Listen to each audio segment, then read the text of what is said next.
مطالبہ تم یہ پھرتے ہو یہ سیاسی مطالبہ ہے، اسلام کا تقاضا نہیں ہے۔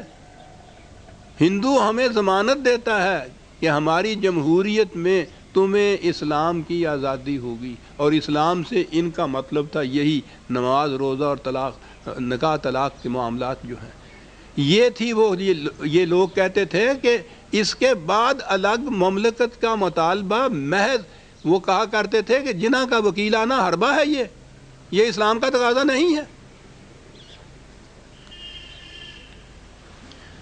علامہ اقبال نے اس کے برعکس پاکستان کا جب تصور دیا ہے 1930 میں، تو اس خطبہ الہ آباد میں انہوں نے کہا تھا کہ اس کی ضرورت اس لیے پیش آئی کہ یہ مملکت اگر قائم ہوئی اور اس میں قرآن کا نظام چلا تو اس مملکت میں اس سے اسلام کو اس امر کا موقع ملے گا کہ وہ ان اثرات سے آزاد ہو کر جو عربی ملوکیت کی وجہ سے اس پر اب تک قائم ہیں، اس جمود کو توڑ ڈالے جو اس کی تہذیب و تمدن، شریعت اور تعلیم پر صدیوں سے طاری ہے۔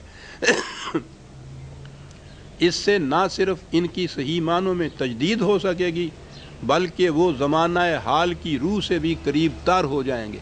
یعنی یہ پاکستان کا تصور یا اس مملکت کی ضرورت اس لیے تھی کہ وہ اسلام جو ملوکیت کے زمانے میں بنا تھا اس کو ختم کر کے قرآن کے مطابق حکومت قائم کی جائے۔ ایک گروہ تو وہاں وہ تھا جو کہتا تھا کہ ہندوستان میں رہتے ہوئے یہ آزادی حاصل ہوگی، ہمیں الگ مملکت کی ضرورت ہی نہیں۔ اسلام کے سب سے بلند ترین ستون تھے یہ جو کہہ رہے تھے۔ ایک گروہ یہ کہتا تھا کہ اچھی بات ہے، اگر الگ مملکت بھی بنانی ہے تو وہاں کا اقتدار ہمارے ہاتھ میں ہونا چاہیے، کیونکہ ہم جانتے ہیں اسلام کیا ہوتا ہے، تم کون کیسے جان سکتے اسلام کیا ہوتا ہے؟ یہ جو ان کے ہاتھ میں اقتدار دیا جائے اس کو تھیاکریسی کہتے ہیں انگریزی میں، اور قائد اعظم نے اسی زمانے میں یہ واضح کر دیا تھا کہ اسے اچھی طرح سمجھ لیجئے کہ ہم کس مقصد کے لیے یہ لڑائی لڑ رہے ہیں، ہمارا نصب العین کیا ہے۔ یاد رکھیے ہمارا نصب العین تھیاکریسی نہیں، ہم تھیاکریٹک سٹیٹ نہیں بنانا چاہتے۔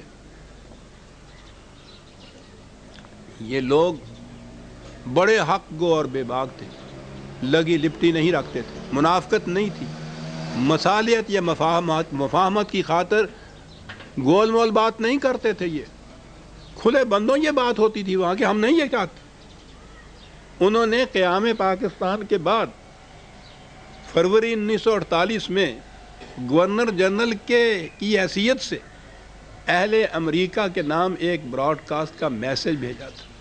اس میں کہا تھا کہ پاکستان میں کسی قسم کی تھیوکریسی کار فرما نہیں ہوگی جس میں حکومت مذہبی پیشواؤں کے ہاتھ میں دے دی جاتی ہے کہ وہ بذام خیش خدائی مشن کو پورا کریں۔ اب آپ نے سمجھ لیا کہ ان دونوں کے اسلام کے تصور میں فرق کیا تھا، بنیادی فرق تھا، اور اس فرق کو سمجھنے کے بعد آپ یہ سمجھ سکتے ہیں کہ پھر بنائے مخالفت کیا تھی۔ وہ بھی اسلام کے دعوے دار تھے، یہ بھی اسلام کے دعوے دار تھے۔ بات وہ تھی جو میں نے پہلے عرض کیا کہ یہ طے نہیں ہوتا کا کہ اسلام کو اسلامی ہونے کے لیے معیار کیا ہے، شرط کیا ہے، اتھارٹی کیا ہے۔ ان کے نزدیک قرآن تھا اتھارٹی، ان کے نزدیک فقہی قوانین تھے اتھارٹی۔ قائد اعظم نے 1941 میں عثمانیہ یونیورسٹی حیدرآباد دکن کے طلباء کے ایک سوال کے جواب میں کہا تھا، انہوں نے پوچھا تھا کہ جس قسم کی مملکت کے لیے آپ تگ و تاز کر رہے ہیں اس کی امتیازی خصوصیت کیا ہوگی؟ عزیزان ایمان، میں اس سے پیشتر بھی متعدد بار یہ کہہ چکا ہوں، قائد اعظم کا یہ ایک پیرا جو ہے یہی نظریہ پاکستان ہے، یہی پاکستان کے مطالبے کی وجہ جواز، اور یہی وہ ہے کہ جب بھی اسلامی حکومت کہیں قائم ہوگی وہ اس کے مطابق قائم ہوگی۔ آپ غور کیجئے کہ کتنی گہری نگاہ تھی اس شخص کی قرآن کے اوپر اور حکومت اسلامی کے متعلق۔ انہوں نے کہا تھا اسلامی حکومت کے تصور کا یہ امتیاز ہمیشہ پیش نظر رہنا چاہیے کہ اس میں اطاعت اور وفا کیشی کا مرجع خدا کی ذات ہے جس کی تعمیل کا واحد ذریعہ قرآن مجید کے احکام اور اصول ہے۔ اسلام میں اصلاً نہ کسی بادشاہ کی اطاعت ہے، نہ کسی پارلیمان کی، نہ کسی اور شخص یا ادارہ کی۔ قرآن کریم کے احکام ہی سیاست یا معاشرت میں ہماری آزادی اور پابندی کے حدود متعین کرتے ہیں۔ اسلامی حکومت دوسرے الفاظ میں قرآنی اصول اور احکام کی حکمرانی ہے، اور حکمرانی کے لیے آپ کو علاقہ اور مملکت کی ضرورت ہوتی ہے۔ غور فرمایا آپ نے کہ یہ جو ان کی طرف سے مطالبہ پیش ہو رہا تھا ایک الگ مملکت کا، وہ کس مقصد کے لیے تھا؟ کس قدر واضح اور صاف تھا ان کے ذہن میں یہ تصور کہ وہ مملکت کس قسم کی ہوگی۔ اب یہ تھا وہ تصور، یہ جو پیش کرتے تھے، جس کی مخالفت یہ مولوی صاحبان کی طرف سے ہوتی تھی۔ انہوں نے بہت پہلے 1938 میں علی گڑھ یونیورسٹی کے طالب علموں کی یونین کو خطاب کرتے ہوئے یہ کہا تھا کہ مسلم لیگ نے کم از کم ایک کام تو کر دیا ہے، اور وہ یہ کہ اس نے تمہیں مسلمانوں کے رجعت پسند عناصر کے چنگل سے چھڑا دیا ہے۔ اس میں شک و شبہ نہیں کہ اس نے تمہیں اس ناخوش آئند انڈیزائریبل ہے انگریزی کا لفظ جو ہے، ناخوش آئند طبقہ کی جکڑ بندیوں سے آزاد کرا دیا ہے، جس سے مولوی یا مولانا کہتے ہیں۔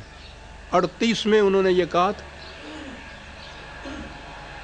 اس کے ساتھ ہی انہوں نے ایک اور بات بھی کہی تھی، میری عزیز بیٹیاں بیٹھی ہیں، ان کے مطلب کہا تھا کہ اب جب کہ ہم نے اپنے آپ کو برٹش گورنمنٹ، کانگریس، رجعت پسند طبقہ اور مولویوں کے شکنجہ سے آزاد کرا لیا ہے، تو میں قوم کے نوجوانوں سے اپیل کروں گا کہ وہ ہماری عورتوں کو بھی آزادی دلائیں۔ یہ نہایت ضروری ہے۔ اس آزادی سے میرا مطلب یہ نہیں کہ ہم مغربی معاشرہ کی خرابیوں کی نقالی کریں۔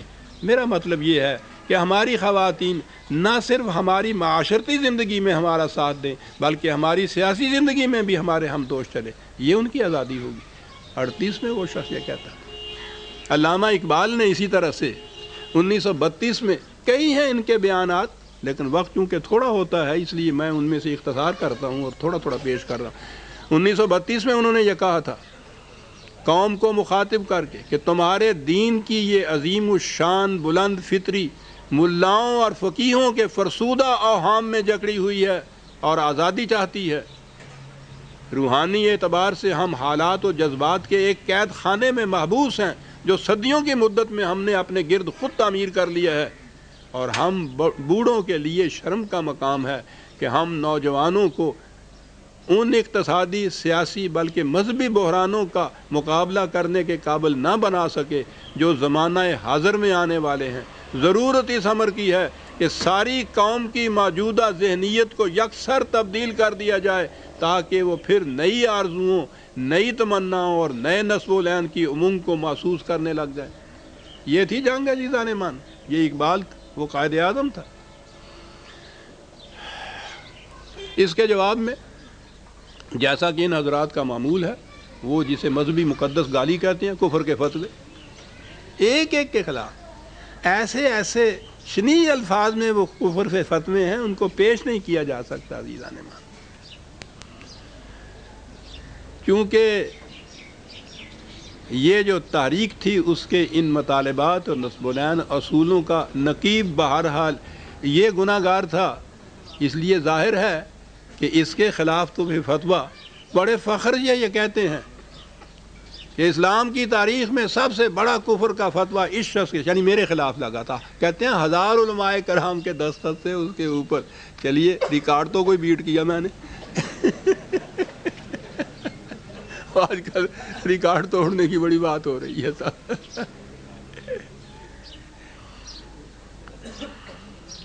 یہاں تک تو افراد کے خلاف فتویٰ تھا۔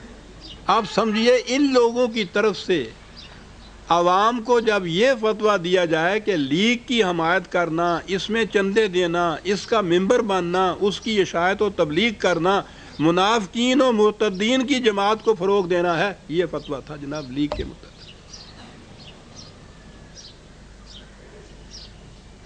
آپ نے غور فرمایا کہ پھر یہ بنائے مخالفت کیا تھی اور جنگ کس کے ساتھ تھی حقیقت میں؟ یہ جنگ لڑی گئی اور اس تمام مخالفت کے باوجود انہیں شکست فاش اٹھانی پڑی اور پاکستان وجود میں آ گیا۔